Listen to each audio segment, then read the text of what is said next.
It's your weekly breakaway for fun conversations on pro cycling. Come and join us for another ride in the team bus. I'm Matt Harper, and together with my brother Justin, we'll do deep-ish dives on professional bike races, teams, riders, and all sorts of cycling-related stories. And we might just sprinkle in some other shiny pop cultural objects along the way. So jump in the saddle and tighten up those shoes. The road awaits. Allez! Hello and welcome to the Team Bus. I'm Matt and this is my brother Justin, and today on the show we're diving into the second week of Grand Tour stage racing at the 2025 Vuelta a Espana, where Team UAE Emirates have continued their 2025 winning rampage, ratcheting their stage win collection up to an insane 7 wins through stage 15. In actuality, they've won exactly half of the stages that actually had winners, for, as we'll be discussing momentarily, I'm sure, stage 11 was neutralized and stopped by the race organizers due to a crush of political protesters at the finish line. But the UAE dominance is by no means the only storyline happening at the final Grand Tour of the year, so stick around for our full analysis.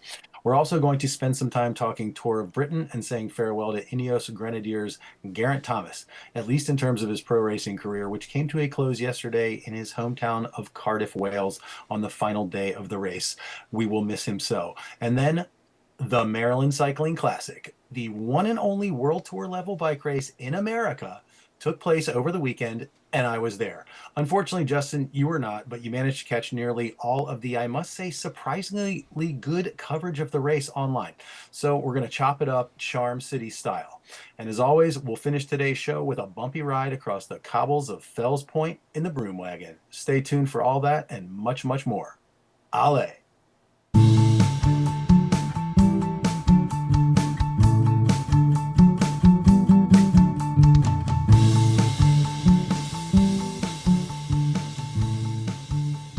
All right, hello and welcome to the Team Bus. I'm Matt and this is Justin, and we are jumping straight away into the Vuelta a España week 2. This is starts with stage 10 this past Tuesday after the first rest day, and Team UAE Emirates picked up right where they left off in week 1 with an authoritative stage win, number 2 for Jay Vine.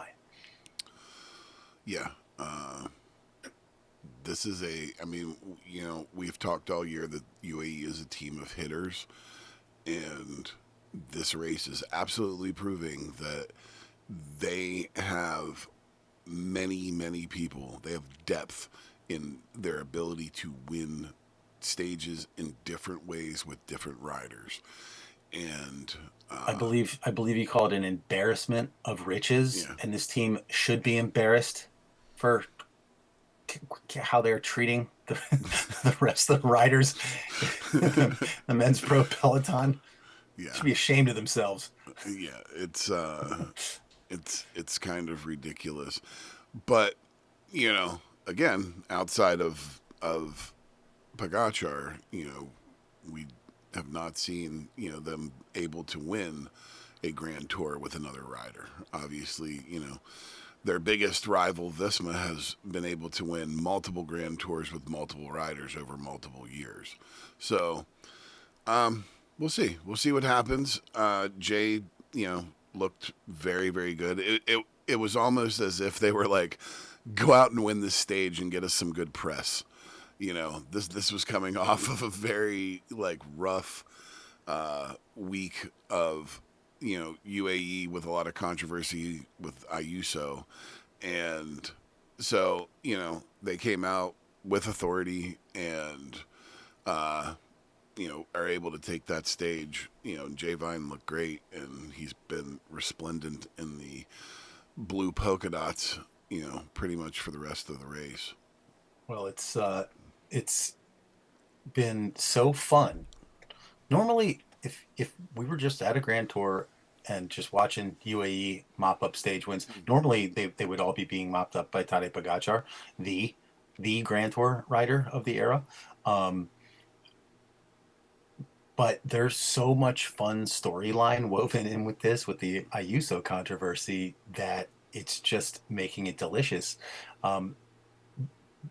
For that reason, because as we discussed last week and probably the week before, and definitely back during the Giro, it's somehow success amid dysfunction. It's it it it is crazy to think about what it would be like if this team was totally coherent. You know what I Like mean? if they Would were in they the mental would they state of a little Trek. yes, would they be doing even better? Like, could they do even better? It boggles the mind. I mean, so at this point, before Jay Vine wins stage 10, they're at three stage wins. They've won the team time trial. And then they won with Jay Vine's first win, and then Ayuso got his His first first win. win. Um, so there are three stages. Almeida is going into week two in a very convincing second, but convincing versus third, fourth, fifth, sixth, but Oh yeah. looking tenuous Yes. against Jonas, who's well over 2 minutes ahead of him already. So um, yeah, so they come out strong with like just a signature J Vine win on stage 10. Just kind of gets into the breakaway, powers off the front, and really hard to really hard to contest him, especially in this race. This is now four, I believe, right? Four Vuelta stage wins for Yes, this Javon. was his fourth stage win. Yeah, this was the race that I had watched the last week when we recorded, and I was like, I already known that this had happened, but you hadn't gotten caught Mm-hmm. up. Mm-hmm. His form is like ridiculously on right now. I mean, the he has been mixing it up. You know, all the whole this whole race, but especially in the last probably 6 or 7 stages he's been in the mix. I thought he had a good chance to win um, yesterday. Yeah, He was there at the end, and I was like, "Damn, are they about to clean this entire week up?" yeah. This man's ability to make breaks is just ridiculous. Yeah, and he's I just mean, been just riding constantly. strong. And he's not a bad time trialist. And I No, speculated aloud last week. Like this guy really seems like he's got a future as like a team leader. mm-hmm. Even though he always just seems like just in such a joyful spirit. He's never got a cloud over his head. He rarely doesn't have a smile on his face, and he seems like he enjoys playing. Functioning exactly the way he is functioning on this team. So who knows? I Why look at his wouldn't you? talent. I know, but I just look at his talent. I'm like, a guy like this. Imagine a guy like this on, you know, Bahrain. you know, Jay Vine could definitely lead a Bahrain into a Tour de France, or into a Grand Tour. Maybe not the Tour, but like one of the other two, and have a reasonable shot at the podium. I would think. I don't know, man. It's you gotta wonder if the comfortability of being with a team like UAE and kind of getting paid to not have to be. I guess it depends on where your head's at. If you want to be a Yeah, star, yeah, if you want to be the guy, then you're probably going to go to another team. it does. And he doesn't read superstar. There's no ego in that man. Not at all. That's what I'm saying. Like he may be perfectly content where he's at, getting paid on a team that's got all the resources. Who knows? It's tough to say. Well, that set the stage perfectly for the rest of the week. But before we get there, stage 11, Yeah, this totally nuts. I was nuts. telling somebody at work about this, and they were just like, "Why isn't this a bigger news story?" I don't know, because it's pro cycling. Um, but It's but big news for basically, us. basically what happened is, I mean, we can go through what happened in the stage, but essentially, the protest crowd, which has been plaguing this race from its beginning, having, I think, a lot to do with the location of the race, Spain being a big, like, pro-left sort of part of the world, part of Europe, and then the fact that we've got a team whose main name is Israel and is sponsored by a major billionaire Israel booster, and um, has gotten kudos to the team from the likes of Bibi Netanyahu. So um, there are a lot of protesters out there, pro-Palestinian protesters out there in Spain, and they have decided to make the Vuelta a Espana their battleground, and this continues to happen. And on stage 11, um, they basically they kind of the way I read it is they kind of swarmed the finishing line. I mean, they weren't pouring out into the finishing straight per se, but there were so many people packed in around the finishing straight that had those riders been coming down and they decided to do something, press forward or whatever, like bad things could have happened.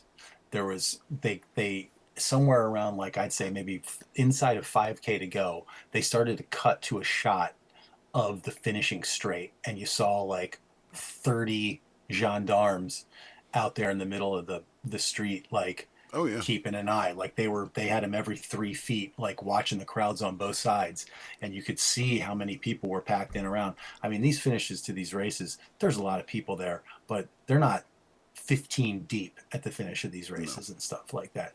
And it was massive, and I absolutely credit the race organizers for calling it off. I mean, they definitely did the right thing. It's a damn shame, most of all, for Tom Pidcock, who was in with a really good shot to take his first Vuelta win.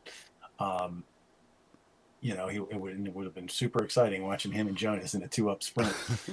Didn't get to see it. That was very, very disappointing.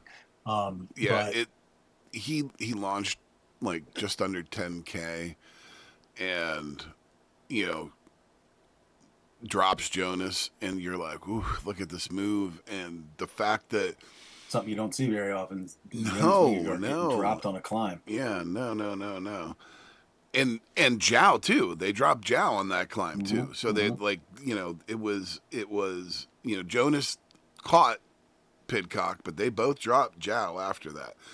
Um, but I think Jonas had Mateo as well in that little group. So Yeah, and um, Felix Gall and Henley were both there as well. yeah, but when right after that happened, they flashed to the finish line, and it was like, friggin' pandemonium. I mean, like, there were so many people. It was like, it was unreal. And that was when they came up and they, like, tapped them on the shoulder or whatever, and like slowed them down and told them that they were going to neutralize. And I'm sure they were telling them on tour radio too, but that was when Jonas like sat up, and it was like right at like the 3K when they took the time. Yeah, As right at soon as that 3K. happened, it was done. Yeah, yeah, and I guess Pidcock was a little bit confused over it because he continued to fire down through there until for a little for another several hundred I think meters. that he assumed that there would be a winner, that somebody they would just they took the time and they would still do a winner, but they weren't. Hmm. They literally diverted him off the course. It was cool because the motorbike, because typically they go off and the motorbikes peel off because the motorbikes don't go to the thing, but the motorbike actually followed them like into the parking lot. Yeah, that was so strange. Yeah. Like seeing them just like in and amongst people, just like walking away from the area Yeah, and just like riding through riding their parking lots and bike like at looking like, around and stuff. yeah. Yeah, that was something I thought was interesting. Being down there at the Maryland Cycling Classic this weekend was uh, just at random places where I was like moving from spot to spot or whatever, especially before the race, like I would just like see cyclists that are like with their race numbers on, just like it's like what in the world is that person doing down here? And it's like no, I don't know, maybe they're looking to some place to get a donut or something. I don't know. Yeah, Like who it was like knows? it's just so strange to see these riders out and about. So yeah, stage gets neutralized. We have no winner on stage 12. They take the times at the 3 kilometer to go mark, and that is it. So what happens the next day? Old Mr. Ayuso comes out swinging once again. This guy, what I am not understanding about this, and this will become more apparent as we talk about the next couple of stages. It's like the man is by himself on this team. He's just like, y'all do your thing, and every couple of days I'm gonna do my thing. You don't have to help me because I'm not helping you. Like you know what I'm saying? It's not that cut and dried, but it feels like that. Okay, well, I, you know, it like comes in spurts because the day after all that controversy happened, he was doing a lot of work for Jao Almeida. Okay, and Early on though. Like he wasn't there in the no, finish. that's what I'm saying. It yes, Totally. He's not been there. He's Jow, like, as you'll see that on the Angleroo, is that Jow was by himself. Yeah. But you're right. But it's weird too because he'll show these flashes where it seems like he's still part of the team, like, but they're And in few and his interviews, he's few and far between. yeah, and in his interviews, he's acting like, no, it's cool, like everything's good, like everything's fine. Yeah. Even though at one point he said, maybe this was last week, can't remember if we brought it up or not, but in one of the interviews, like straight out of his team bus, somebody got to him, got a microphone in front of him. Um, I think it was when they what had they done? I can't remember what it was, but they had made some kind of decision, and he was just like, yeah, they just decided to blah blah blah, and like they didn't even tell me about it or whatever. So like, what am I supposed to do? Like Oh yeah, he's like being the press release about him breaking his contract. oh right, yeah, exactly, exactly. So it's not like he's pulling punches, really. He Mm-hmm. just seems like everything's fine, man. Like I'm gonna be off this team in a while, but I'm here to get what I can get out of this thing, and like say what you want, like not listening. And Yeah. do it again. Yeah. It's kind of wild. I mean, it it remains a intriguing thing to speculate about, like what teams will be feeling about this guy. And have you heard any more about whether or not he definitely will be going I to have not Trek? Was it? seen Little Trek is the Yeah, speculation, but there is. I mean, at this point, now that that's out, I'm assuming that his agent is fielding multiple offers. You know yeah. what I I mean? mean, Outside of like three different teams or maybe four teams, you know, I think everybody in the pro peloton is a player. and every one of these wins just Yeah, just makes him that much more valuable. that's You what I'm know what I saying. mean? He keeps adding to the stock. It's like there's like the crazy consideration, but then there's also like the quality consideration. But he's got the crazy, but he's got the quality, But we don't know but he the. doesn't really have the See, crazy. yeah, that's what I'm It's saying. not Is it? crazy. It's that doesn't play nice. He's got Yes, the but ego. again, I'm the devil's advocate that of course he's still a young guy, but when you are on a bus full of superstars, it's got to be a a kind of lonely existence. Okay, like you don't have it doesn't like it's ironic. I feel like you know, and maybe it's because we get to see a lot of it through the like, but Visma has you know seems to have like a cohesion that UAE does not have, at I least in think this race. I think Ayuso had so much promise as a young guy that back when he joined this team, like Joao as a competition for him, that was not like looming on the horizon. He knew Pogacar was there, and he knew that he would be second fiddle to Pogacar. But I'm quite sure he thought, but I'm number two. I'm the guy. And now he just gets sent to race after race where it's like he's like competing for his job, and he's just like, I can go out there and win stage races. Like this is BS. You keep doing this to me. I'm done with it. Oh But yeah, no, I'm gonna get mine. I get it. That's what I'm saying. You know, And he's just over it. yeah. Um, And maybe it's just like, does he or does he not play nice with other guys? Well, he this was never supposed to be the situation. Had he known that he was going to be in this situation here, maybe he had would have gone to another team that were just like, Juan, there is no way you will ever be anything but number one on this team. Like, you know well, what I'm saying? that's what's going to happen now. I mean, in reality, I'm sure he was paid well by UAE, and I'm sure he's going to get Yeah. paid very well right now. Yeah, he was supported. He got wins. He got a whole lot of. I mean, Yeah, that's what I'm saying. Like I just think that, they set him up for success. but it's his, it's his ball to drop once the move is made. Once he makes that move and once he Yeah. lands, you know what I mean. You better post some results. You know what I'm saying? Like you better prove that this is who, you were supposed to be. One wonders though if you can put a price tag on. Let's say, yeah, he gets both of these stage wins in this race, but he's right there showing himself to be like mega team player. You know what I mean? Like burying himself for Joao, more so than he has done. Which, of course, then the question is, well, if he's spending all that energy, then maybe he doesn't get the stage wins. You know, maybe Right. he knows what he's capable.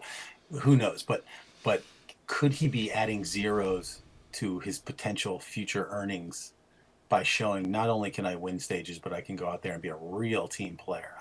You know, I guess we'll never know. Yeah. Um, Well, look, man, time will tell where this situation goes.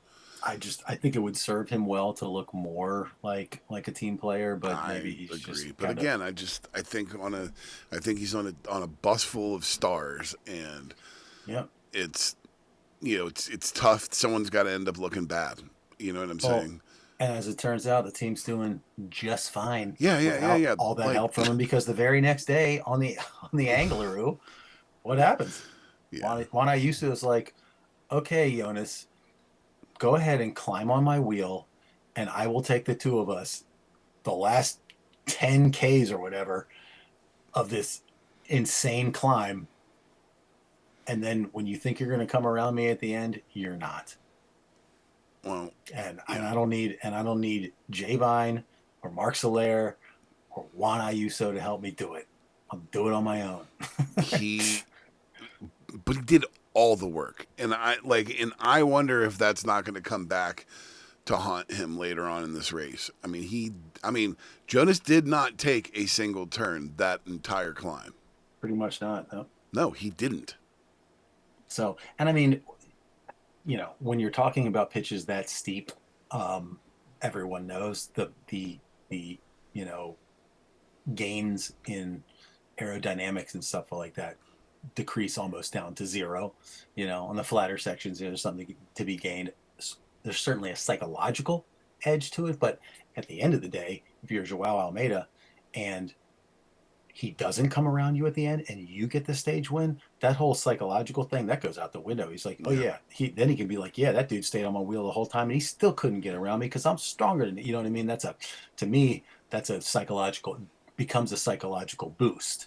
So really, when you're talking about the amount of energy lost in leading Jonas all the way up that climb, it's maybe not as much as one might expect if this was a much flatter, more rolling stage, you know, in a breakaway situation where, you know, Joao is powering them across flat roads, you know, where Jonas is getting a huge slipstream benefit out of it. So, I mean, those kinds of things are pretty speculative anyways when you're talking about, you know, energy expended over the course of a grand tour. You can be more realistic about it, I think, when you're looking at an individual stage. It becomes a trickier calculation when you're talking about over the course of 3 weeks. Nonetheless, an insanely impressive performance by Joao. What I really loved is how well the man played it at the top of that climb, and he is that guy's a pro. He is so dialed in to what he needs to do. And you look at a situation like that, he knows I got to get over this climb first, and I need to, from the absolute pinnacle, I need to slam it because I'm going into this tricky little downhill chicane kind of thing where I'm just going to be zigging and zagging through all these yeah, little yeah, yeah. turns. And if the speed is high enough, it's just going to be very difficult, you know, in terms of the physics for Jonas to get around me because these turns, these switchbacks keep happening like so quickly. Yeah, Not switchbacks, but there isn't a spot to just do a straight sprint to get around. yeah, exactly. And So he if he knows it. plays defense, there is no chance that Jonas gets there. It's perfect. It's Yeah. perfect. And so he plays all that offense all the way up that climb so that he can get out in front and play defense in the finish and he wins the stage. Hats off to him, man. I love the guy. So here's my question to you: who's worth more, Almeida or Ayuso? Really good question. It's a really good Because question. what the thing that I keep thinking about João Almeida is that he is, at least through this race so far, in my opinion, the closest to number three as far as who could compete with Pogacar You and mean number Joe. three on like the men's pro peloton, Yes, I would the put world him stage, ahead the of Remco 2025. 100%. 100%. Yeah, So, 100%. if he's the third, Remco would not be winning if he's the third on best, the Angliru over Jonas Vingegaard. so Not a chance. if he's the third best GC rider in the Pro Peloton, how long can you feasibly hold on to him if you're UAE? I mean, it just seems to me like there's zero chance that when his contract's up that he stays there because and is this going to be an inherent problem for UAE where they they're bringing in these young studs and they're just essentially giving them everything to farm them up for these other teams. That's a good way to look at it. Are they wasting money developing riders that are going to become superstars on other teams? I mean, I don't know if they get results out of these guys during that time, which they have. I mean, Joao Almeida's won a bunch of stage Yeah, races, and this he's is in the true. contention for a, and they came damn close in the Giro. But again, all this comes down to this 2 leader strategy. I mean, I Yeah, think what it's what so what we have tough. here is Joao announcing to the team, like, I am number 2 on this team. I'm number 3 in the world and I'm number 2 on this team. So whatever the Grand Tour is that you're not sending Pog to, you send me there as the guy. Can we finish already with this whole 2 leader strategy? It doesn't work. I'm the guy. 100%. I so agree with you. Yes. 100%. 100%. So so Because especially until you know exactly what you have in Del Toro. Okay, like if Del, because to me it's like Del Toro's the guy that they're going to replace Ayuso with. You know what I mean? And who's going to be the guy that they replace Almeida with when Almeida eventually goes? You see what I'm saying? Almeida's contract is through 2026. So next year, I guess we'll know. what they do is, and let's see, Isaac Del Toro's contract is through 2029, right? So next year, if they're smart, if Pog does, let's say, Tour of Vuelta, like he was planning this year, finally tries to cross that off his list, um, they send Joao to the Giro, And all the resources. except for Del Toro. And Right? Yeah. Yeah. They send Del Toro to both races with Pog. They Yes. say Agreed. they say Joao's going to be gone in a year, and you do right by us in 2026. You be the number 1 domestique. We'll give you chances. We'll get you a stage win in the Tour de France if we can. We'll get you, King of the Mountains in the Vuelta. We'll get you a stage win in the Vuelta. We'll get you big prizes, but don't send them with Almeida to the Giro. Give Almeida all the other Yeah. resources that he needs. Give him Vine. Give him a Right. Yates or whatever. Soler, Yeah. McNulty, all those Yeah. guys. You know what I'm saying? That's where I think they should go. Okay. Yeah. No, I'm with Um, you on that. And then obviously, speaking of Mark Soler, what a win for him, man. well, hold on. I'm not done with Ooh, you're not done with. Almeida's Angliru win. I loved the post race stuff. Ooh, the hug between Zhao and Jonas at the end, man, was everything. Yeah, and like the when they were all hanging out in the area where the warm down bikes were, Hmm. like they were having just such a robust conversation. It was just like it was as if, like, 4 guys In who the are break just room at like work. buddies cyclists had just like ridden the Angliru, and they were up at the top of the thing like going, man, that was crazy. Like they were all just like they had that like almost like childlike kind of wonder at what they had just Yeah, they come were through. And completely chopping it up. yeah, it was really cool. And then Joao gets off the bike and he goes over, he starts talking to somebody on his team, and he's like, man, that was hard. And Christian's like, yeah, it was hard. You're darn right it was hard. It was hard. You're just like cracking up, and Joao just going, boy, that was hard. So funny. Uh, Um, yeah, I mean, what that's huge. And someone's and I think Bob said something about how, like, well, Jonas will have to wait until another time in his career to get this big one, because Jonas said before the stage, I'd really like to win this stage. I want to win this stage. He didn't win it Right. years ago when him and Primoz were Because attacking Primus Sep. won it. Primoz won it. Yeah. So he didn't get it then when he could have if things had been different. He didn't Yeah. get it today. So, um, but oh, and there was another great moment that I loved. Ayuso bumped into, I mean, not Ayuso, Almeida bumped into another rider. I forget who it was. It was a Portuguese guy, and the guy starts congratulating them, but they're talking in Portuguese, and and like Christian was saying, he's like it's so nice when it's your native tongue when you get to talk about stuff with guys, and he goes, you can just hear the emotion in their voices as like they were as he was congratulating him in his native tongue, which was really nice. Um, yeah, all right. So that's what I wanted to get in there, and then the very next day, UAE does their second three in a row of the tour, with a win by Mark Soler. This guy. Who they sent out like as a satellite rider, and then he was just he was so strong that he just stayed away the whole way. Oh, he is such a bad boy. Like he's just like, I'm thinking to myself, he's out there and he's just like, you know what? Everybody else has gotten theirs. And I've been doing what I'm supposed to Yeah, do. I've been right. doing the team role. I've been sacrificing myself. You know what? My turn, And he whether you buried like it or himself to not. do it. Right. And the rest of the team sat there chasing him. Yeah. They're chasing him the entire time. Almeida and Oh, I Klein are mean, it back there was just going as hard as they can on the front. And Solaire's like, come on, MFers, let's do this. You're well. not getting me. They, like I said, they sent him out there to be a satellite rider to come back and help him up, and he ended up being so strong and being able to keep them at bay so far that they just let him go. Yeah, and once again, and he tacks from 15 Ks to go. So that's a long, what I would consider for this kind of terrain, a long range attack.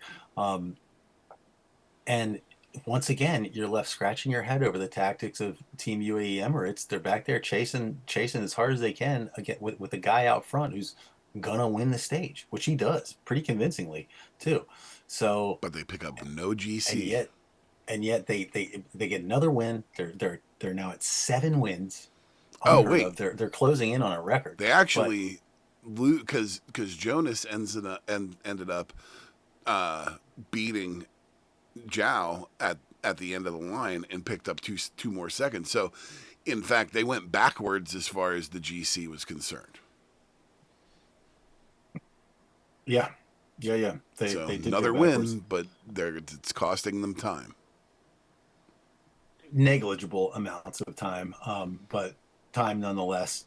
Um, that's another just sort of other facet of the story that's so juicy to me is the fact that they have won 7 stages, but they're not winning the GC, and they're really scrambling to figure out how they are going to win the G. It's such a crazy challenge for that team when you think about it, with all that success, and yet the top prize is the one that's going to be the hardest for them to grab. You know. It, So it's such a weird conundrum. yeah, very strange. All right. Well, then on stage 15, we saw Mads Pedersen put on a master class the way he does in these stage races, and he finally gets his stage win. I mean, he's pretty much almost got the green jersey, sprinter's jersey in the bag at this point, but a stage win had eluded him, whereas he got many, many of them back in the Giro a few months back when he completely steamrolled that race. So he got his stage win, and it was pretty impressive. It was impressive. Yeah, this was a wild stage. There was a bunch of like little things that went on. Did you see the spectator that was like the protester that like tried to run off the hill and like thank God tripped and only managed to hit one rider? Yeah, yeah, yeah. Took down Javier Romo, I believe, from Yeah, Movistar. Um, yeah. Once again, these protests are protesters. just like it's just crazy.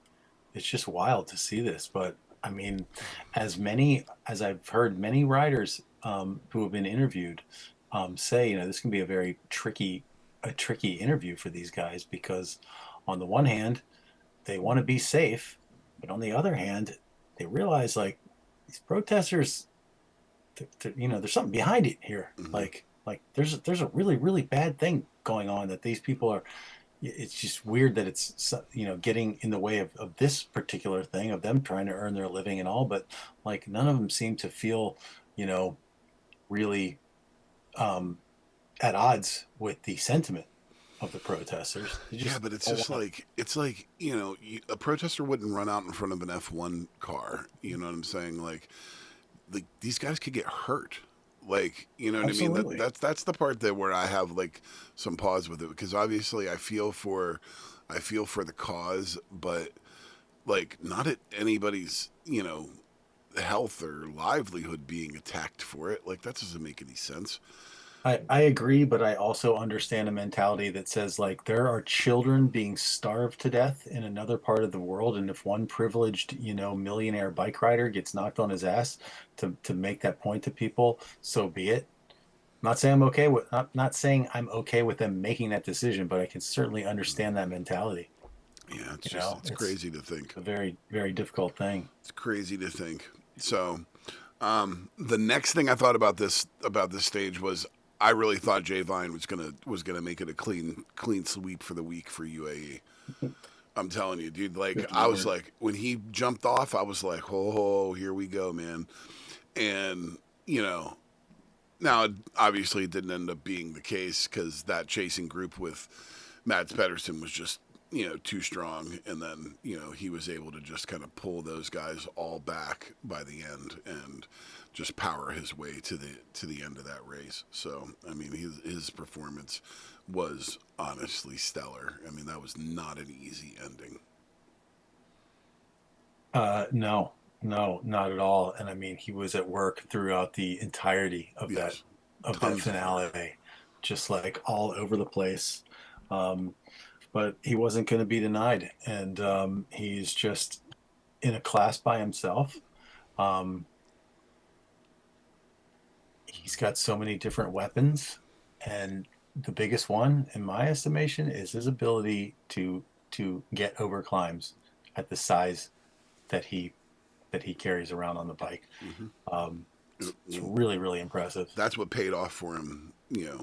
On stage 15 was his ability to climb. And that team thing, he can freelance when push comes to shove, but that team thing is so strong with those guys. It is so important to that dude to reward his teammates with stage wins. You sort of it's just very easy for the casual observer to forget about the fact that him winning is really good for his teammates who help him, even though they don't get the glory. They're not the ones on the podium. It's it is a thank you for a lot of hard work Yes. because everybody understands how the sport works and that they are part of a team, and team success is everyone's ultimate goal. So for Mads Pedersen, he's the kind of guy that really takes it hard when he doesn't deliver on days when the stage suits him and the team is all out for him. Yeah. No, I'm with you. And so 14 stages into a 15 stages into a grand tour, and his team's been working for him and he hasn't delivered. It's going to eat away at him. So happy to see him get that stage win. And with the stage win, he kind of didn't put the final nail in the coffin on the green jersey competition, but it's If he it's keeps looking. mopping up intermediates, he might as well call it. Well, that's been his whole strategy the whole time. This Yeah. is his first win, and that's what I like about that competition, which flies in the face of what we talked about a few episodes back about how sometimes, depending on how the race organizers set things up, the King of the Mountains jersey especially becomes just like a superfluous, like, extra prize that the best GC guy Right. wins. And that's lame. Like, green jersey, this is cool. Like that, a guy, you know what I'm saying? It's this whole other thing going on in the race that has nothing to do with Vingegaard, Almeida, and Ayuso, and none of that stuff. It has Yeah. nothing to do with it. Exactly. You know what I mean? It's this other thing. And sometimes those two worlds of the race sort of overlap in certain ways, but generally speaking, like, you can go out and mount this green jersey campaign and it looks so different from what guys in a GC race are doing, and it's cool like that. It really So, is. No, I'm with you. So, well, um, the weekend's out with obviously Jonas is still in the red. He's got 48 seconds on Almeida and then 2:38 on Pitcock. So that's another thing we haven't talked about. Pidcock sliding in there in third. yeah, yeah, and I mean he's got call it 32 seconds on Jai Hindley in fourth and almost a minute on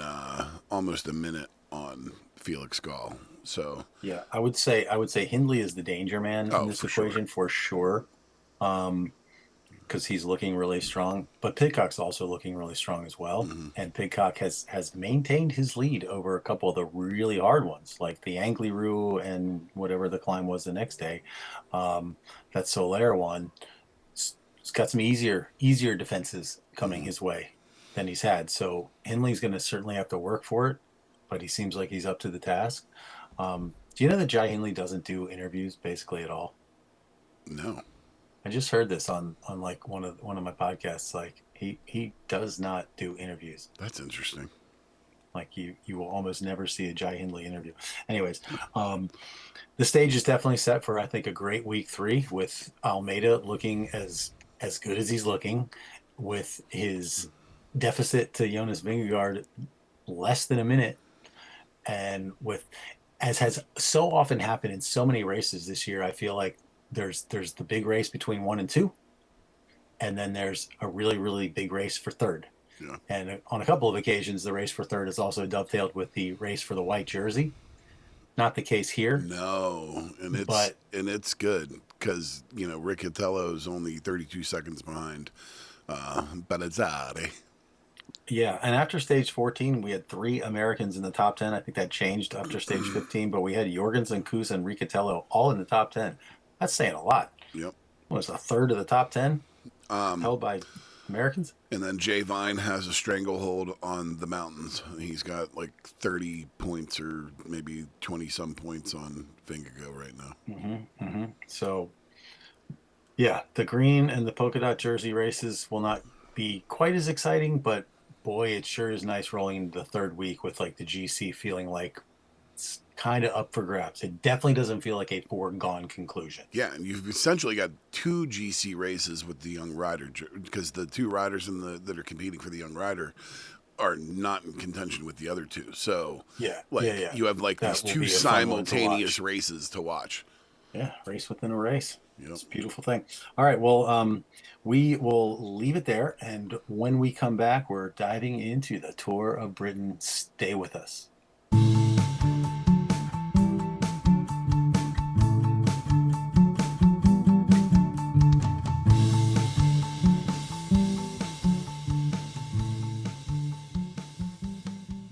All right, we are back, and we're going to jump into our coverage of the Tour of Britain and one Geraint Thomas. I would imagine he will be Sir Geraint Thomas at some point in his life. I would Uh, think. he should be. Um, who ended his career at his home tour, his home stage race, the Tour of Britain, and they very purposefully ended it in Cardiff in Wales, where he is, which is his hometown. I believe Rod Ellingsworth was the race director for this race, who's a former Ineos guy, Team Sky guy, and a close friend of Geraint Thomas's. So he was able to maneuver things so that Geraint could end in his hometown, which was really cool.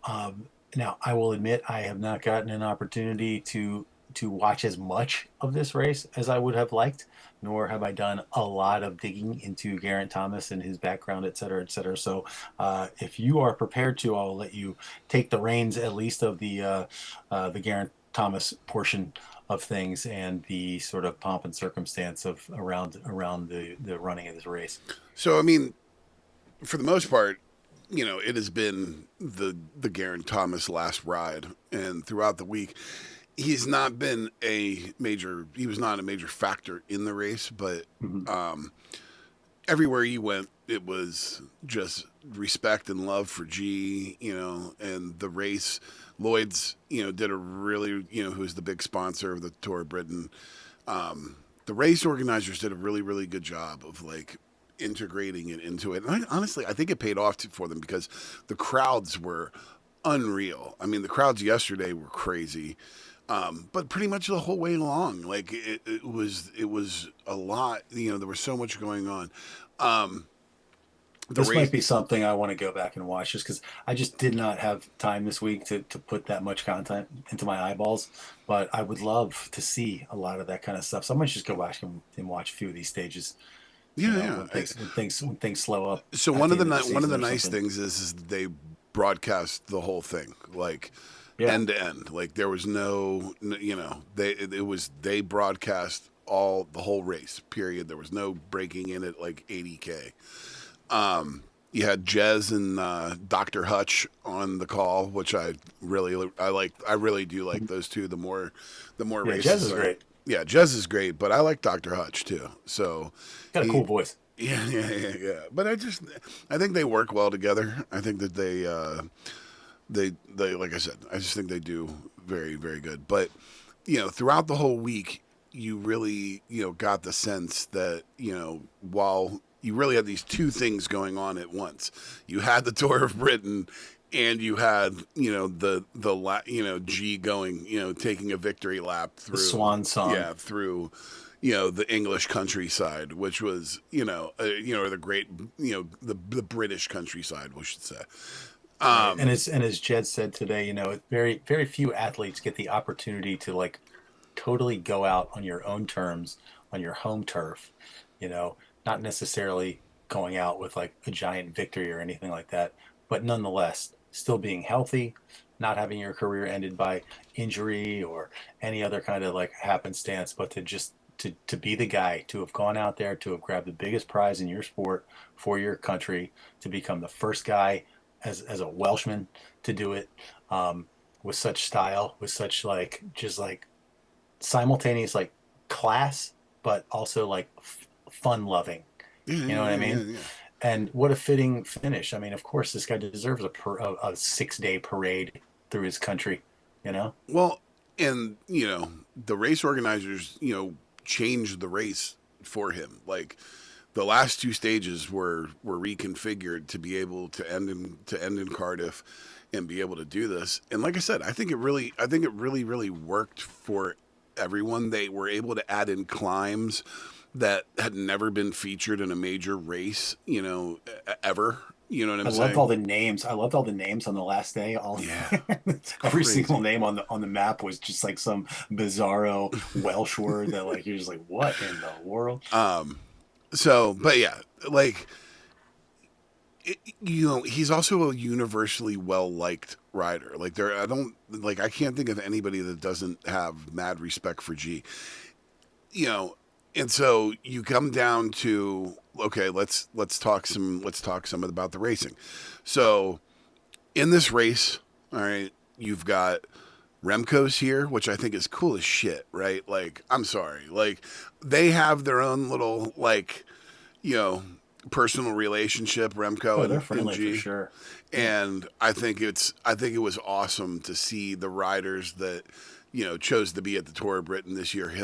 I mean, he was obviously, you mean maybe outside of G, the biggest superstar that was there. Olaf Koy is there. Matthew Brennan, British superstar, is Alaphilippe. is there. Julian Alaphilippe is there. We'll definitely talk about him. So, you know, it's pretty straightforward as far as, the first three stages are pretty much straight up sprints. It was announced before the race that Brennan was going to be riding for Coy. So you go into stage one. But then that got a little bit more dialed in as the race progressed. We learned a little bit Yeah, yeah, more yeah, about what the team's yeah. plan It was was. it was a team effort for sure. So, but you go into that final sprint, and uh, you know Visma does the perfect lead out at 1K. It is like just absolutely uh, perfect, and then we lose the commentators. So Yeah, that's right. you literally watch the end of the race with no sound, which was wild. But Brennan let out Coy, and Coy was really patient, waited till late to launch, and took the stage with ease at the Well, end. I wouldn't say with ease. I mean, he just barely got around toward Gudmastad. Is that the guy from Decathlon? I can't remember. It was 6 days ago. Yeah. Um, uh, like by this much. Like it was an absolute perfect timing. Yeah. So I wouldn't say with ease. I would say with a great deal of skill Um, to nail the timing on that. and that leads you into stage two, which, And Coy picks up that really cool looking green leaders jersey. I love the way that jersey yeah, looks. yes, It's yeah, kind of yeah, for sure, for sure. yeah. That's the Um, design. so, Contrast that with the Maryland Cycling Classics winners jersey. Hot mess. I did not buy one. I mean, now I don't know that I saw it. Hopefully, you have pictures in your notes. All right. Um, Stage two, it's pretty boring. But I do love, I put a note in here that I love the banter between Jez and the doctor. 1K to go. Brennan and Coy, they got separated. I forgot about this. Yeah, so they get separated, and Olav attaches to the guy on Bahrain, and he doesn't even need Brennan. He goes early and just dusts everyone. Yeah, yeah, yeah. Um, good stage too. It was nasty weather.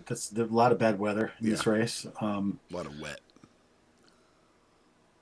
It's so fun to see Remco on the front of races animating things.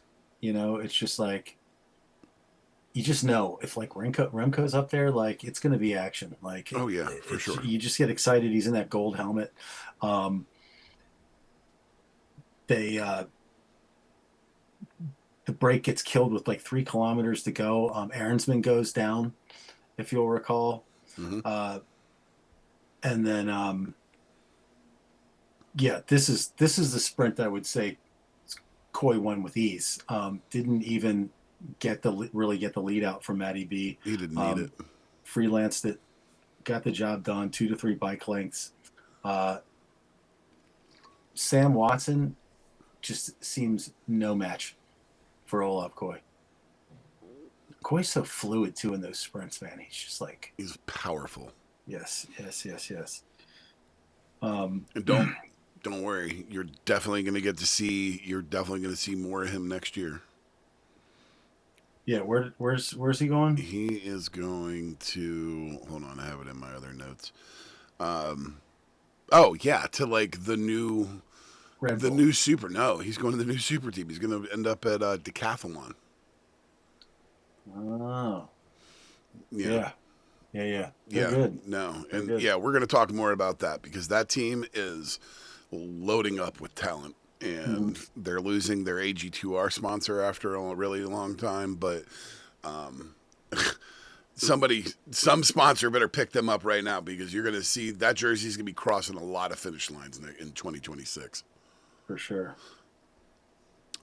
So that takes us into the stage three where we kind of get the opposite move from Visma, and they seem to be riding for Brennan today. But we did find out that that was almost the plan. Yeah, there was the plan.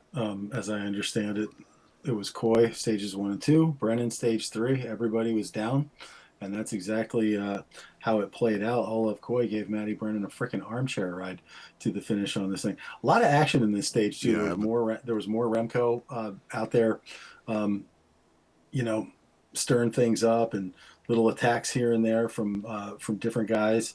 Um, but yeah, the lead out from Coy is like really textbook. the thing. It was amazing. Um, I mean, like, it was so fluid. Everything looked so just, spot on.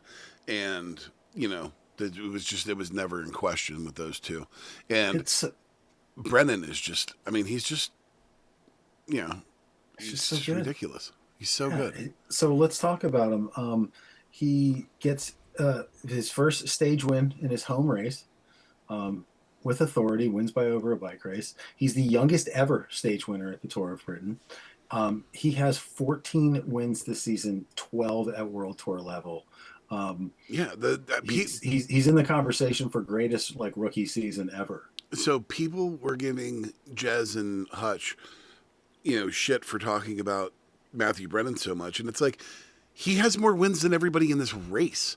How do you Right, not talk about him? right. Okay, He's like he arguably is. the best rider in the race. Yeah, he is arguably the best rider in this race right now. Like, Right. how are you? Of course, you're going to talk I mean, about him. Like, how it many makes wins does Remco zero have this year? sense. How many wins does Remco have? 3? He doesn't have 14. He doesn't have, and before this one, he didn't have 13. Yep, All right, he's in Merlier Pogacar territory. for sure. In fact, And I with 14, he's 2 behind Pogacar. right, right. And he's tied with Merlier, I guess. Like, I think he would be tied unless Merlier's put something in that we're unaware of. But yeah, I think that Merlier was at 14 and he was at 13. Well, And there's some Spanish guy that's got like maybe in between like 15. right, as you are contractually required one episode per month to mention Wout van Aert, the finder of lost children, I too am contractually required to mention that I cannot wait to see Grand Tour Brennan next year. Oh, dude, I'm telling you. Cannot I'm wait telling you. to see that Well, man. and now we know, like, Koi's out. So it's the Brennan show next year for Visma sprinting. Right, and it doesn't have to be the Tour de France. Like I'm totally happy for him to go Giro, Vuelta, with a couple of good guys to help him sprint Yeah. in both those races. You know what I'm saying? Well, I think He almost only needs one guy. if you give him Wout and then maybe a guy, Yeah, like somebody else that can help lead out, yeah, a Dan McClay or yeah. I think he easily goes home with like 1 to 3 wins from either or both of those races. Yeah. If he maintains the kind of form and poise that he's cooking along with all year long this year. Guy is just awesome. So that leads us into stage 4. And Did you notice the test track that the helicopter was circling at the finish of the race? No, I didn't. Remember we saw that really cool test track like in Italy, a few months ago, and Right. I was talking about it and the angle and blah blah Was blah. it a and all bike that. thing? No, it was like a test track, but it was like there were several different like things built in. Not it was a giant circle around the outside like that other one that we saw, Right. but inside there were all kind of other like testing areas and stuff. You could see all kinds of stuff worked up in there. I thought that was cool, especially on the heels of our conversation about the Fiat building. Yeah. It was so great. I was telling one of the car enthusiasts that comes into the bar about that place this week, and he was just like, "That's amazing. I must go look that up." I said, "Yeah, you should just listen to the podcast, and then you can just click on the links."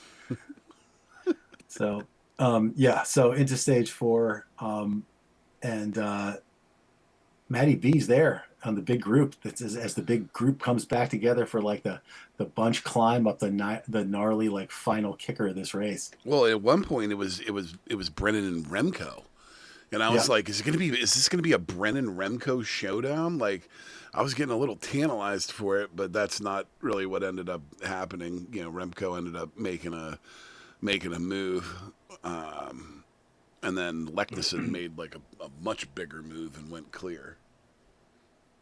Who did? Andreas Leknessem. Oh, Legnesson. And then, all right, let's see what my notes say here. There was a huge group going into the end with 3K to go. Brendan was in the mix, and Sam Watson was lurking at 1.2, and Remco was still on the front. Alaphilippe was up and then there Al as well. Philippe, who, again, keeps popping up all through this race, which, In his full beard. Too. yeah, Lulu's was like crazy and having fun with Geraint like throughout the week. There was like some different things. He put on the big Geraint mask and they got a photo together. And Oh man, I gotta see that. yeah, oh yeah. And And then it'd be then hard to party like that for him here in a couple of years, probably. yeah, no kidding. And then Sam Watson was right behind Remco. Brennan, Watson puts in like the final like main attack. Yeah, and Brennan got boxed out and was not really ever, in the mix. And Roman Gregoire made his move on Julian Alaphilippe on his he was on Alaphilippe's wheel and was able to like go one, and Julian came in second, which was fucking great for him. Gregoire is like, what a year that guy's having. He won the Fawn Ardèche Classic, Hmm. and then he got a stage win at Tour de Suisse. And he's been there or thereabouts in a lot of different races. That guy's the real deal. Yes, he is. Um, he goes into the green leaders jersey with Maddie B in second and Lulu in third, which is just a delightful podium, in my opinion. I'd love seeing those three guys on a Yes. podium of any race. Like, I'd rather see Alaphilippe as number one and Gregoire as number three. Yeah. Maddie V in the middle there, but whatever. Um, um, I did enjoy so this was a crazy, like really narrow climb into the finish line Yes. on this race, and dudes were just dropping like flies until it came down to this like final selection. And once guys petered out, they were done. One of which was Matty Brennan, as you mentioned, and he basically rode up like the last like half a kilometer of that climb, last 500 meters or so, like right next to Olav Koy and uh I think Gloag, is that the guy? Hmm. Tom Glug. On and It was cool because Brennan was in the red jersey, Coy was in the green jersey, and Gloag was in the regular team yellow jersey, and it was just like these three like primary colors just slowly meandering their way up this climb, just chatting it up with each other, like, Yep. they're not worried about GC times or anything else like that. And it just looks so cool. It was just like such a cool shot, just the three teammates just working their way up there. We'll get there when we get there. Um, so the man who's been animating many of these stages came to life on stage 5. Oh yes. Oh yes. So I picked this thing up with maybe like 60 to go, and at 31 there was a friggin' there was a sheep walking down the side of the road. There was like the road like that the bike racers were on, and there was like another like path or something, like a paved path off to the right, and all of a sudden the camera just goes boop and looks back over, and there's a sheep running down the road there. Um, Wow. yeah, it was crazy. And then there was oh, did you see the feed thing where the guy tried to get the bag and got curled up and like thrown down? He like went to grab the gilet and it like hooked on the guy and he pulled the rider down. I did not see that. Yeah, that was crazy too.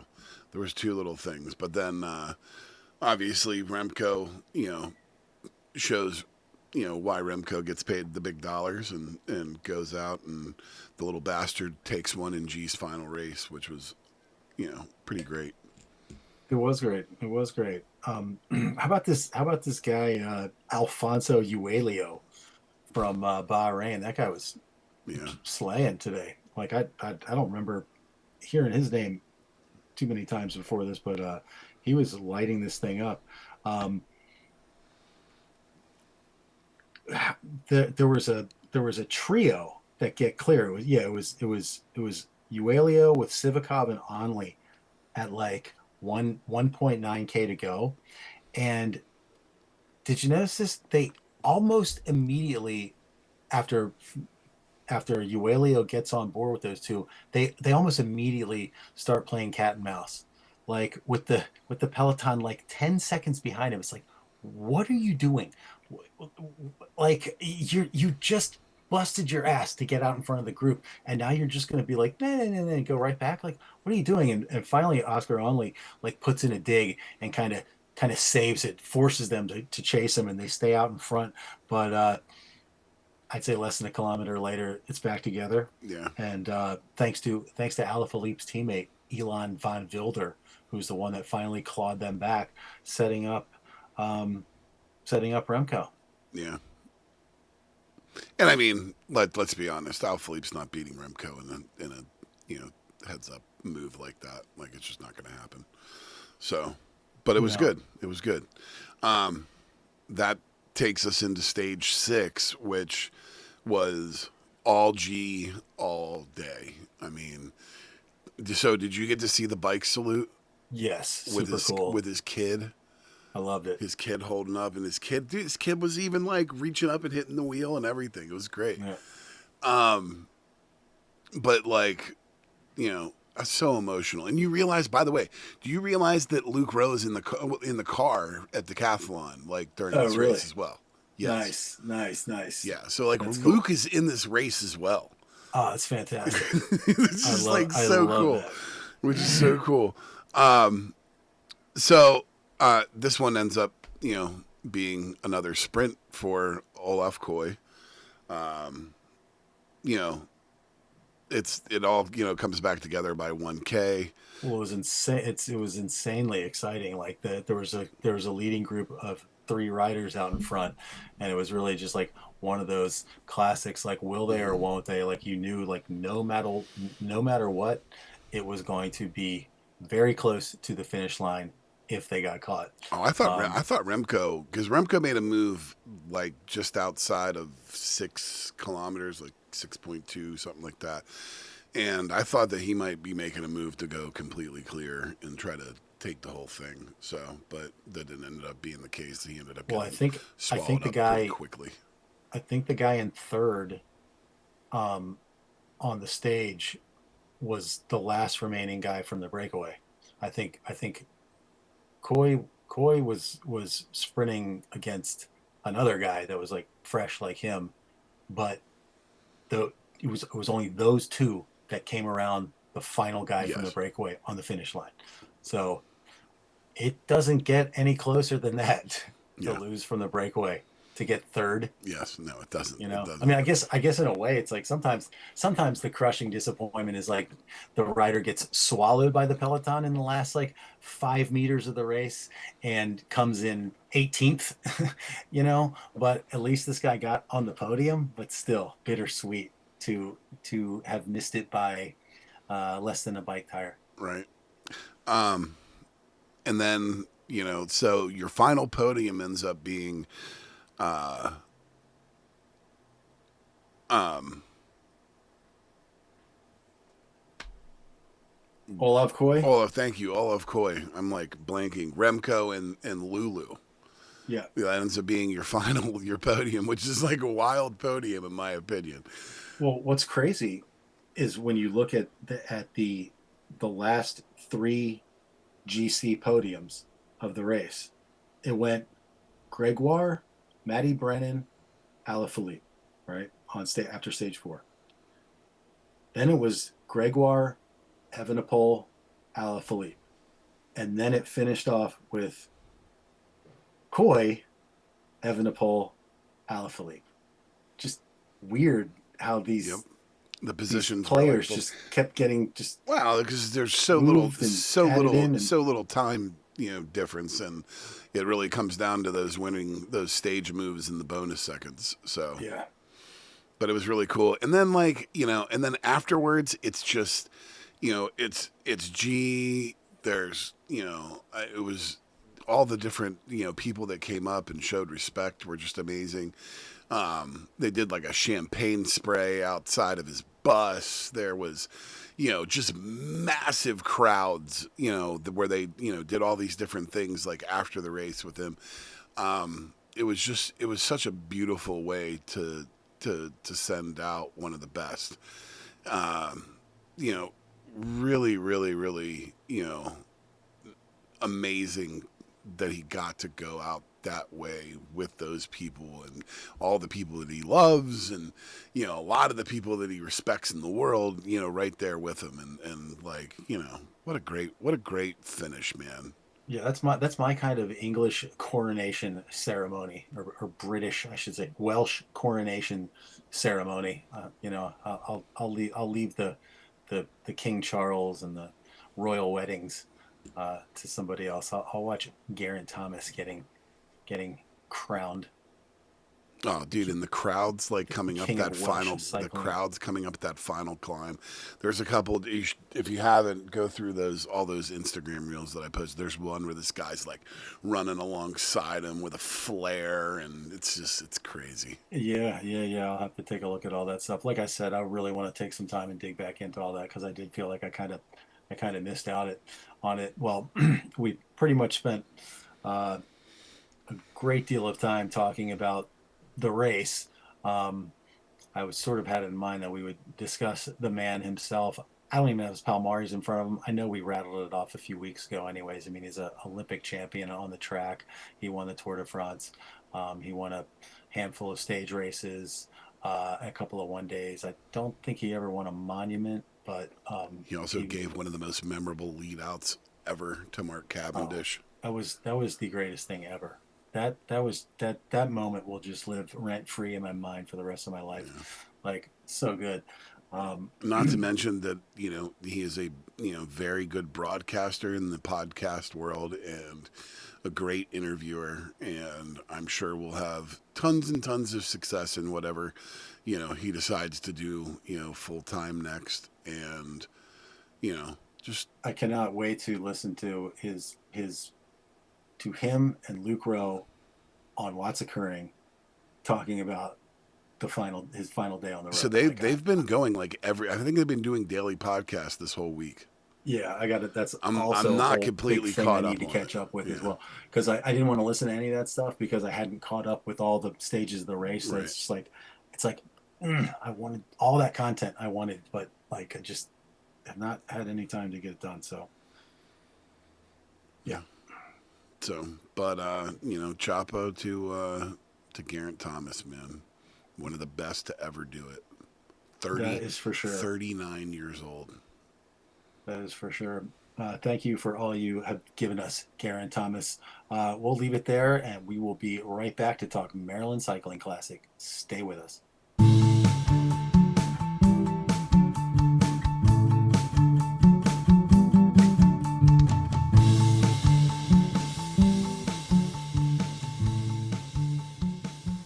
All right, we are back, and it is time to get into the Maryland Cycling Classic, which just took place this past weekend.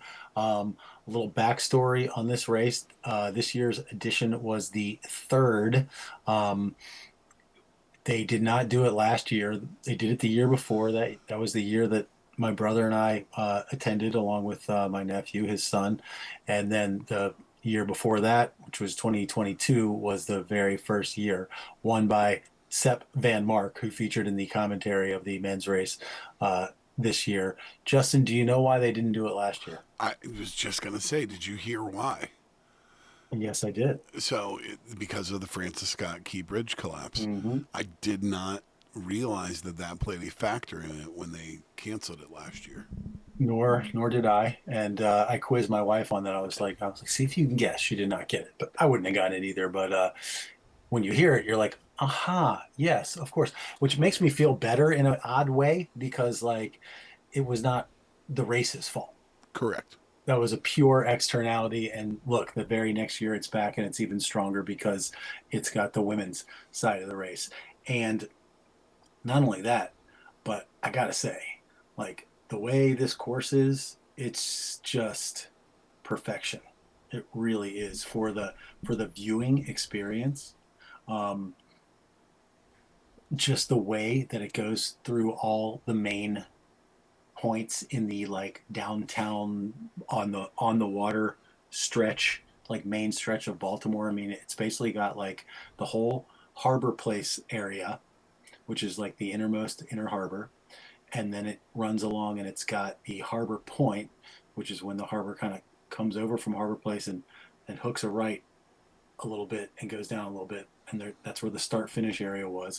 It's a big park down there, or a small park down there, um, and then it goes through Fells Point, including over a couple of sectors of cobblestones. Um, through Fells Point, which is a really cool, like old neighborhood, old seaside neighborhood from back in colonial times and stuff like that. So it's really a great, great location. And the ease of movement for the casual fan on a bicycle, it's just ridiculous. I mean, you can just get to wherever you want to get in that whole area down there, like no problem. And the the circuit is short enough that if you want to move your location to catch them the next time they're coming around, it ain't no problem. Like you got plenty of time to make your way to wherever you want to be. And there were good crowds out there, like all over the place on that course. Really good crowds out there. Um, it was it was so nice to be amongst my people, like that same feeling you get like when you go to a concert and like everybody there is down, like that like you could totally be buds with like damn near every person in that room. You know what I mean? It's that kind of feeling, just like seeing people out there that are as big or bigger of fans of cycling as I am. When does that ever happen? Yeah. When are you Not ever around so here. surrounded by a lot of cyclists? It never happens. So yeah, so all of that, just they did a really good job of putting it on, and as I'm sure we'll get into, amazing job with the broadcast. Yeah, I thought it was really good. Amazing. um and like the fact that it was streaming free, commercial free on YouTube, crazy. Oh, I know. I wasn't even on YouTube. I was on something else. Mm-hmm. And yeah, some just good production values. I like the way they kept cutting to that map and like updating you as to where on the circuit they were. Yeah, I Like some like really that. good graphical elements. They did a very nice job of like, there's one thing you don't see this in a lot of races that we normally watch. Do you notice like when they had a breakaway group of 7 guys or whatever? I can't remember when it was McNulty, like all the finishers, for example, when they were down to like the final 7 or whatever in the men's race. They kept Um, their names up on the the whole side. time, the whole time, you can look up anytime and get reminded of who the guys are In in which those group? breaks. Yeah. Yeah, and it's not taking up a lot of room on the screen. It's not creating visual clutter. Do, It's giving us the information we want. you know what I found interesting? It's very NASCAR esque. True, 100%.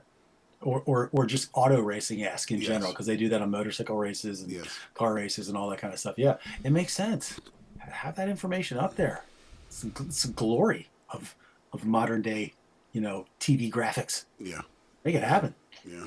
So, Um, yeah, that's one of those things where you just occasionally one of these oddball races will come along and they just like it's just so poorly done. It's like, good lord, like how tough is this? yeah, We learned how to, we learned how to do this kind of stuff like decades ago. and then you get it, and then you get a race like this, and out of nowhere, where you're like, oh man, why can't the coverage look like this? Exactly.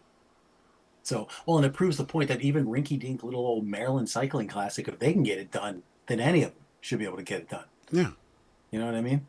But hey, it was great for us. I mean, I just had the race going on my phone, so Yeah. I'm like standing there on the side of the course, like just watching the race on the phone, and got the earbuds in, and oh my God, here they come.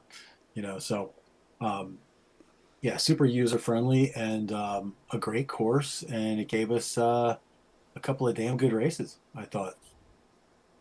Yeah. No, the women's race was quite interesting. I was so happy to see Ajax in the mix. I was really, really, really pulling for her to win, but I was. So tantalizingly close, Yeah, I and know.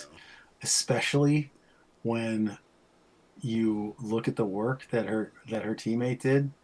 um Amond, Clara Amond, like that was just miraculous. I mean, that just it was just getting wrapped up so nicely for her. So let's rewind it and go through this.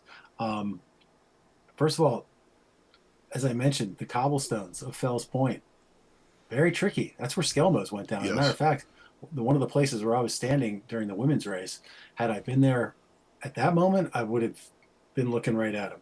No kidding. Um, um, yeah, and like God, again, Skelmos, like the luck this guy has, man, the up and down, the roller coaster of this man's career. Got to feel for him. Yeah. Um, anyways, that's men's. But the women have several crashes as well in the Yeah. Early beginning, but on. nothing horrible. But the first big move we see is Henrietta Christie of EF on a solo attack, gets gone for a long time. She gets joined up by Danique Hangeveld from Sarah Tizet, who was one of the other biggies at that race. Um, and the two of them basically hang together for a while. Christie wins the QOM. So the way they work the QOM in this 1 day race is basically at the highest point of the race. That's where they put the QOM. Right. And since they were doing 4 circuits, there was 4 times to get points. And I think that she had already won enough after the first two that when she won the third one, she sealed it. She didn't have to go for the fourth one because she already got it. Because So it was like 3-2-1, right? something like that. Yeah, I just know that she clinched it on the third of 4 climbs, um, and she gets caught shortly thereafter. And then the move of the day. 13 miles left to go. Oh, that's another thing. It's funny how like it's all Everything's in miles. miles. Yeah. So unused to that now. It's just funny that Well, you know what the miles worst feels weird. you know what the worst part was is I was like in my head I'm like I was converting it to kilometers because I'm like wait a minute, like this is deceiving, like oh Yeah, there's yeah, 10 yeah, miles yeah. there's 10 miles left but there's really like 18 kilometers. Oh, you're totally right. Totally right. So yeah, so AJ gets away with 13 miles to go with 3 others. Agnesia Skalniak-Stoika from Canyon SRAM, American Emma Langley of the Aegis Cycling Foundation, and Marta Jazkulska of Sarah Tizet. And then, as I mentioned, Clara Emond from EF slides in to give her and Allison Jackson a big advantage going into the finish. Yeah. Basically, AJ's just got like just exactly what she needs. One teammate to just like kind of slide in there, and once it gets down to the very end, to get out on the front, keep the pace super high, just bury yourself, and AJ will take care of the rest because she's betting on herself as the best sprinter of the group. Alas, that was not to be the case. Um, she gets gets beat on the line by Skalniak Soika. Uh, Photo finish. Did you see her? Did you see Allison after the race, like with the cameraman from the camera bike, trying to like look at his pictures? Oh yeah, yeah, yeah, yeah, yeah, yeah, Like, yeah. did I win? Did I win? He's like, let me show you what I got. Yeah, it was super, super close. I felt like she made her move slightly too soon, Agree. and it seemed like she just kind of ran out of gas. I also noticed too that neither of them did a really good bike throw. I think a good bike throw might have won that race for her as well. Well, Jackson, her wheel slipped on the right as she got to the finish line.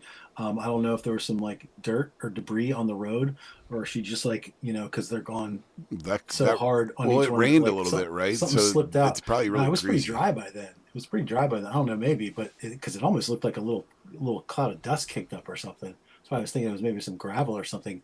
But yeah, if you watch it closely, you'll see her wheel like move, and in that movement, her bike is like moving this way instead of this way, and it was a precise moment Yeah. that the other woman was throwing for the line. Um, Super, super insanely exciting. Nonetheless, she gets second. Oh well, would have loved to see her win, but she was there animating the race. She was doing what she does best, which is like a small, reduced group off the front and let's sprint this out, ladies. And it was super, super exciting. So, um, yeah, so let's move on to the men. Yeah.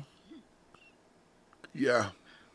Um, you got Taylor Finney joining in the commentary booth with Steve Schlanger. Um, and then later on, those two are joined by Sepp Van Mark, winner of the inaugural edition of this race like 3 years ago. Um, and first kind of big moment of the race is when we get one Oscar Sevilla in a solo attack off the front with 50 Ks to go or something. The man's 48 years old. Don't you mean Oscar Sevilla. He's 48 years old. My name is That's your Taylor Taylor Finney Finney. impression. Yeah. It's like, I loved his insights, but like his delivery, not for radio, my friend. Not for Well, radio. um, you might have a point, but in general, we'll have to agree to disagree. But I don't know. Maybe I can meet you Um, 10% of the way on that call. no, I'm telling you, I loved what he had to say because I enjoy listening to him. At the end of the day, I enjoyed listening to the two of those guys talk about the bike race. when Skelmos went down, like I was very surprised that he even got back on the bike, I was as and well. and then when they finally showed him like giving up the ghost, he was literally riding with his arm With like his arm just like dangling at the dangling. side. Yeah, Yep. Yep. my guess is his wrist is fucked up, or his elbow or something. Some reason he wasn't able to like put any weight on it. I wonder if that will affect him for Canada next weekend. Oh, I'm sure. I feel like Probably. it has to. Oh, that blows. It Yeah. really blows. So after that, we get crazy, crazy amounts of rain Yeah. for a good solid like. This is the part that I missed. Yeah, it's like for a good solid chunk, like right in the middle of the race, like it just starts pouring, like pouring. Like you should have seen some of these images. I Like, did. I saw some of them after the race. yeah, like the motorcycle cops Yeah. coming through the mist, and you can like just barely just see the colors of their lights. I mean, it was really epic. Um, but as is often the case with these kind of situations, it kind of clears up. It kind of rolls through, and another 10, 15 Ks down the road, and it's clearing up, and the sun's coming back out. Um, and a group is starting to form towards the front, amongst them Nilson Palace, who then has a mechanical and proceeds to give us the image of the race. I would say, right? Okay. So first, before the image of the race, he has the mechanical. His car's not, because he's in this break. The car, his team car, is nowhere to be found. So he ends up with neutral service. That's and right. and the guy that gets out to help him literally looks like he's never changed a bike tire ever. Because like 2 seconds into the situation with him with the wheel, like Paulus like takes it and is like starts doing it himself because he realizes like this guy has no clue what he's doing whatsoever. That's right. That's And right. so then whatever. Does he get back on the bike? Because at some point they're giving him a neutral service bike. Well, that I think they tried to get, because I think they were trying, they couldn't get the wheel on, so then they were trying to give him a neutral service bike so he could just get going, and he was just like, bag that, I don't want that thing. Threw his bike on his shoulder and takes off at a dead sprint in the cleats. Yeah, with the back tire of his bike just gone. Yeah, just And half he's a just bike. bolting and the reason he was doing that is because the rule is a team car cannot reverse. A team car is never allowed to make negative progress in a race. So if he wants to get to the team car, he has to get up to it. And since his bike was apart, he threw it on his shoulder. I think the rule is that you have to be with your bike at all times. And off he went. And gave us just an iconic image of him with the bike over his shoulder, perfect running form. He's in his cleats, and he's just powering right down the avenue. Yeah. So for former podium in this race, I know this one was important to him, and yep, this two-time this podium, took I him think. this just took him out entirely from the mix. And I think that's why, like, he wasn't. I don't know. I think he knew almost immediately, like when he was not getting his tire back on that thing, that like his race was over, because it was a class group that was starting to form, and they were getting pretty close, fairly close to getting into. I think it happened on the final lap, if I'm not mistaken. So so we end up with McNulty, Johannes Abrahamson, Malro Schmid, Larry Warbass, Johannesson, Meyerhofer, and Sandy Dujardin, um, who was almost losing contact when they got to one kilometer to go. One wonders if he was just getting into some histrionics, or was he really? It was like him and McNulty going into 1K to go. The pace was really hotting up, and like there was like three bike lengths between. He was right behind McNulty, and there was like three bike lengths between them and the rest of those guys. Um, you think he was? You think he was playing possum? I don't know that or he was gassed. It's I don't know. It was tough to call. I thought that he really had a good chance, but like he didn't make it make the move fast enough, in my opinion. Like, and I don't think that it went deep enough. I think he just couldn't sustain it and stay out. But I mean, I think that was his Wait, who? only McNulty. Oh, okay. Yeah, because he made that initial move where he was like off by himself, and I think if he had been able to sustain that, that would have been your winning move in the race. Possibly, yeah. There were two sets of teammates going into this final kilometer.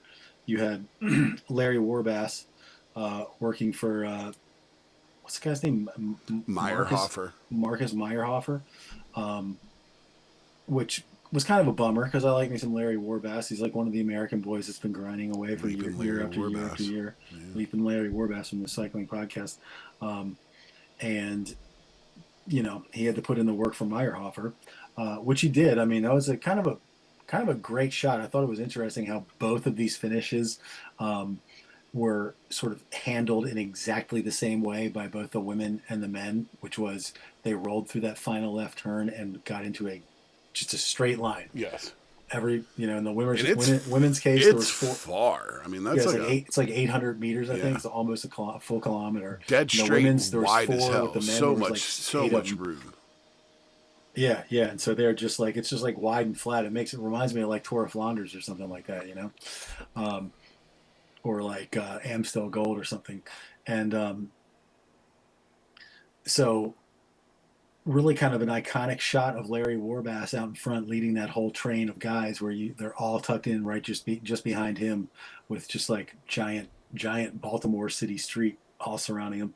Um, and then uh, I think it was Johannesson tried to set up his teammate. That was the other two teammates, Johannesson and Abrahamson from X. And Dujardin, this is how he played it perfectly. Like he knew of that group, he knew the exact guy that would be the sprinter to beat, and that was um, Abrahamson. And that was the wheel that he got on immediately. As soon as Johannesson sort of came from the back up the left hand side, um, to make the move to set up Abrahamson. He comes up the left hand side. He kind of starts swerving a little bit to the inside as if to say to Abrahamson, come on, let's go. And Abrahamson sees it and he moves to his left and gets right on his wheel. But Dujardin is right there. The second Abrahamson's there, Dujardin is right there and ready to pounce. And he doesn't give it that long. Abrahamson comes out of Johannesson's wheel almost as soon as he's on it. And then no sooner does he come off that wheel than Dujardin comes off of his wheel and just kind of outlegs him More or less. basically. Yeah, I mean by the end of that thing, it was just power sprinting for about 75 meters, and Sandy Dujardin of Total Energies comes up with the win. Yep. I would not have predicted that. No, not with the lineup that race had. Not at all. Mm-hmm. Not at Super all. exciting finish. Yeah. I mean, that's the biggest takeaway I think is that in both of those races, great races. So cool that it's like right in our backyard. All those riders, those names out Oh, there huge names. playing it out. I can only imagine it'll get bigger and bigger. Um, you Well, know, and it'll with their never be the Tour of with Flanders, the but potentiality of that race in Colorado, maybe it sets if they're God, I would hope that these guys are smart enough to like make them in the same time vicinity so that you can get get some riders. I don't even know if that would be that big of a, a need for them, but I do like the idea of as long as it keeps going year after year. It's like one of those years. There's just going to be like two fucking superstars that for whatever reason decide to swing over here and do those three races to hit that and hit the two Canadians. Because it's going to be interesting to see the start lists for Canada next weekend to see, number one, to see how many guys that were there this weekend in Maryland stay in country or stay on continent Yeah. and go to Canada. And then it's also going to be able to see interesting to see what bigger names than the ones that we had here show up for Canada, and to question why wouldn't they come for Maryland? You know what I mean? Well, but here's the thing: if if this thing out in Colorado becomes the new iteration of the Coors Classic, the Hell in the West, so to speak, you may you can somehow get them all going around the same time frame. Like, there's no reason why you wouldn't see some bigger names come out and do some of these races. Yeah, if they could go after potentially, let's say it was a 6-day stage race plus the three other races. That's 9 race days, nine Right. nine chances to grab a win in the space of, let's say, 3 weeks. Yeah, and like the It's not inaugural it's win not terrible. and it's Colorado, so like, the majesty is definitely there. It'll be very Oh God, iconic. yeah, God, yeah. So, be very interesting to see what happens next year. Absolutely. So one thing I noticed in the sprint is McNulty snuck in for fourth place on that sprint, coming from way back. And I don't know if you noticed, but I thought Meyerhofer kind of deviated right in front of Brandon, because if you notice, he was not pedaling for the last like three pedal strokes of that race. When everybody else was pedaling, you see him have to stop pedaling, and it's because Meyerhofer kind of swerved a little bit in front of him. And I just wonder, had that not happened and he kept pedaling those three pedal strokes, does he catch up? Does he make the podium? I guess we'll never know. I did not hear of Meyerhofer being I was relegated. watching on my phone. I didn't pick up on that. So one wonders. Yeah. Um, Anything else on the Maryland Cycling Classic? Nope. Sounds like a good time was had by all. Yeah, I'm going to be in my broom wagon, talking a little bit more about a subject kind of related to that. Um, but I will say that, like, I missed you. I was, really, really must stress that next year we will 100% be there. We're going to do some kind of tie-in with this podcast. Um, if they do it the same way, that our ease of movement and everything is just going to be so nice. Like, we will be able to really, really like have a great time of it. I'm even thinking of maybe like getting a hotel room down there one night. That would make it even easier, because there's like several places where like it goes right next to, like, that you could be at a restaurant just like hanging out and just like stand up and walk over to the fence with your beer and watch them go by and go sit down and keep drinking Yeah, yeah, yeah. and eating and hanging out and podcasting. You know what I mean? Oh So yeah. yeah, I mean, we could be sitting at a table in a cafe that is 15 feet away from the racers going by. And if you think about it, the women did it 4 times, the men did it 6. That's 10 times racers going by if you just stay in that one spot. You know what I mean? Which we wouldn't. I'm sure we'd want to go out and walk around and check out the vibes and stuff. But, like, you know, it was so easy to watch it on your phone. We could have it on an iPad or whatever. Just like Yeah. No, I'm with easy, you. easy freaking peasy. I mean, there's so many different things we could do. We could say, all right, we're going to start our first podcast segment here, and then we're going to walk to this place. We're going to do our second segment here. And, you know, and in between, if we have some kind of recording rig that's mobile, we can be out talking to people too. Yeah. You know No, what I I'm mean? I'm in. Yeah. So, shoot, we have our mobile recording rig. It's called our phone. Yes. Um, so yeah, yeah, yeah. So, a good time. All right. Well, we're going to leave it there. And when we come back, it's time for another ride across those Fells Point cobblestones in the broom wagon. Stay with us.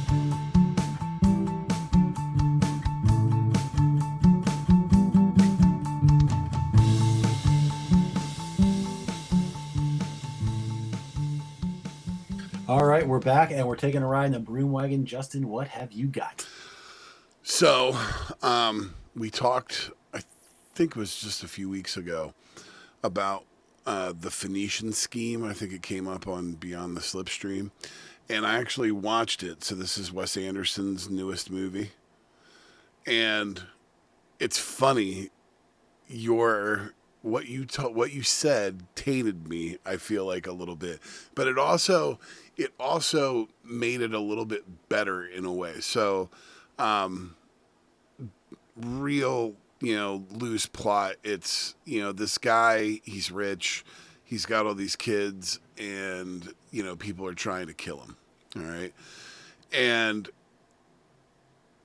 it's more action oriented. It's definitely the normal Wes Anderson fare as far as visually, but it's definitely more action oriented and a little bit more violent than a Wes Anderson film typically is. And everybody is obviously great in it, but the two best parts were Mia. I'm just gonna butcher her name. Thrippleton. Ruppleton, I think. Yeah. Oh man, dude, she is so good in this. And then she has a lot of interaction. Same with Benicio del Toro. Uh, both she is plays off of him, Benicio and Michael Cera, throughout most of the movie. And dude, Cera did a wonderful job in this. His performance was very, very good. And but I left it at the end saying, you know what, I think I'd really like to see Wes Anderson tackle a movie that he just, like a, goes back to like his roots with like Bottle Rocket, or do something without all the stylized, like something a little bit more stripped down, just to see, something different from him. After watching it, I was like, but I will say it was very good. Everybody that it was in it was very good. But, I still think you should at some point watch it, because I think you might be mildly surprised at it. Um, I did watch it. Oh, I didn't realize. I thought the last time we talked, you had not watched it. Did you watch it recently? Not super recently, but I watched it. So, well, no, I apologize. I thought you had not watched it. No, it's okay, but I like you talking about it. I mean, I can't say that I agree with you. I I feel it seems like the last couple of his movies, it just felt like I've been there, done that. Like it just seemed like the same. You're just doing the same thing over and over and over again. And I like looking at it. I still love the visual package. I mean, the the uh, the last one before this one about the was it Asteroid City? Yes, the space program. Um, there were a couple of shots in that one that just like absolutely blew my mind out the back of my head. Um, but I agree with what you were saying. Like, I want to see him do something different now. Like, take four or five of the weapons in your bag and turn them towards something completely different or something. I don't know. Well, it's just like at this point, like you're gonna get the cast. Like you don't need all the weird shit to get all these people to be in your movie. You know what I mean? But it's like go back to, it's weird. It's like it transitions from, he's transitioned from like Bottle Rocket, where it was very, that gritty kind of 90s, esque type movie, to Rushmore, a little more polished, a little more setty, like sets, to Tenenbaums, where it's the edge of that art form that he's starting to create. And then it just like it seems like with each iteration, he's like, now he is like gotten stuck in this rut of, all my movies are going to look this way visually. You know what I mean? It's like you hit The Life Aquatic, and that's, and he never leaves out of that, that realm. It's almost seems like maybe it's almost gotten a little bit more because even if you go to the Life Aquatic, there's a lot of like city and like natural settings and things like that. That you know what I mean. That it's not completely controlled environment. I don't know. It'll be interesting to see sometime. Yeah, I don't So know. It seems like even though they are still like meticulously crafted to the umpteenth level, um, it's just I don't know, just diminishing returns. yeah. Like you gotta give me something new, man. Or I'm afraid I'm losing interest. All right. Um, What do you got? so I want to recommend um to anybody that lives in the greater DC, Baltimore, Maryland area to check out the Baltimore Waterfront Promenade. I know I talked about this last week. I know a little bit more about it this week and have spent a good deal of time upon it this past Saturday when I went over to the race. Um, Basically, around Baltimore Harbor, stretching out for, uh, as it turns out, I think 8 miles total, um, is a mixed use like hiker, biker, walker walkway called the Baltimore Waterfront Promenade. Um, and we basically parked at one end of it, and I personally rode almost to the far end of it, not quite all the way. Um, and the wife and kids did about half of it. With me and then rode back, of course. So they did half of it like twice. Um, but basically, this is a path that is about anywhere from 4 to 50 feet wide, um, running along the edge of the harbor. And we parked well below the harbor on like the south side of the river as it's coming in there, right next to a restaurant called Little Havana. That looked really good. Um, Parked in a public parking lot and then just like got on our bikes and started up this path. And like we went past uh apartment buildings that are like these cool apartments that are like right on the water, and some like apartment complexes that have like a whole set of boat slips for the people that live there. And then you go a little further and you're like by the Rusty Scupper restaurant, and you're just on these just incredible paths that there's like tons of room.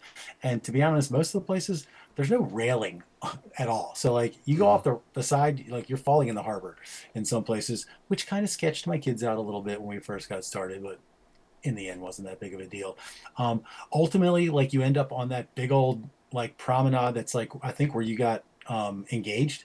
Did you get Yeah. engaged down there? Right Um, on, right out in front of M&S Grill, like where that green, like little, it's like almost like a mini mall type thing is.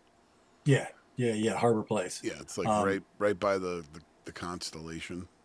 Yep, you ride past all that stuff. You go past that, Yep. past the Constellation, you go past the World Trade Center, you go past the aquarium, you go past the Pier 6 Pavilion, like you go past as the Science Center, everything. Like you Yep. it's like you just run it. And ultimately, like you keep going and you get over to Harbor Point where they started the race, you go past that, you get over to Fells Point. Like I took everywhere that I went, I just got on this path and rode, and then I went to where I wanted to go. And I got back on the path and rode.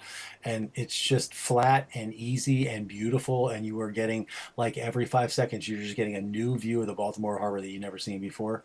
That's It's cool. so beautiful. And all these haters out there that I run into at the restaurant, you say word one about Baltimore and they're just like they sound like the biggest nimbies in the world, and it's just like so annoying to listen to these people like talk trash about Baltimore. I'm like, that place is freaking awesome. It's got like hundreds and hundreds of years of history. It's gorgeous. It's a blue collar town. It's got real people there, like don't talk It's shit. got Boog's barbecue, Yeah, exactly. Okay, so the roads, it's got so some of the roads suck. Okay, Natty Bows. got natty bays. You listen to those on the radio. Sit out on the stoop. It's Exactly. Baltimore. It's It's Balmer. Baltimore, man. How you want to talk about that? So, a big recommendation for the Baltimore waterfront promenade: get on your cruiser bike, kick back, put in the buds. Wait for some good weather because it's very very hot and sunny on that waterfront. So waiting for the cooler weather would definitely be a good idea. We were pretty hot out there. The morning when I first got there in the morning, it was perfect, so perfect. I was basically like got there just after sunrise. So that or early the early morning ride was perfect. By the time the wife and kids got over there, it's getting kind of toasty out there. So And nowhere to really shade yourself. there's some places like where you go past the site, like you'll be riding like right next to the aquarium or something, like it'll be like aquarium 3 feet to one side of you, falling in the drink 10 feet to the other side of you, in certain places, and it was just like entirely shaded. But there's also long stretches like along there where you got engaged, like there's nothing. You're riding for a quarter of a mile before you can possibly find some shade. So, but all in all, really, really cool. Try it out next time you go to Baltimore. If you can't ride along it, just pick a piece of it and walk along it. Go to Fells Point and make it a point to, after you go to dinner, to take a walk along the promenade. It is so nice. That is my recommendation. And that is all for this week. Join us next week for a recap of the final week of racing at the Vuelta a Espana, as well as full coverage of Canadian Weekend 2025. Until then, for my brother Justin, I'm Matt Harper. Thanks for listening. We hope you'll join us again soon on another ride on the Team Bus. Ale. The Team Bus is a production of Harperama. Find us on Apple Podcasts, Spotify, and YouTube. Please like and subscribe, smash that button, leave a 5-star review, and most importantly, tell all your friends about us. Thanks for listening. Talk to you next time. Ale!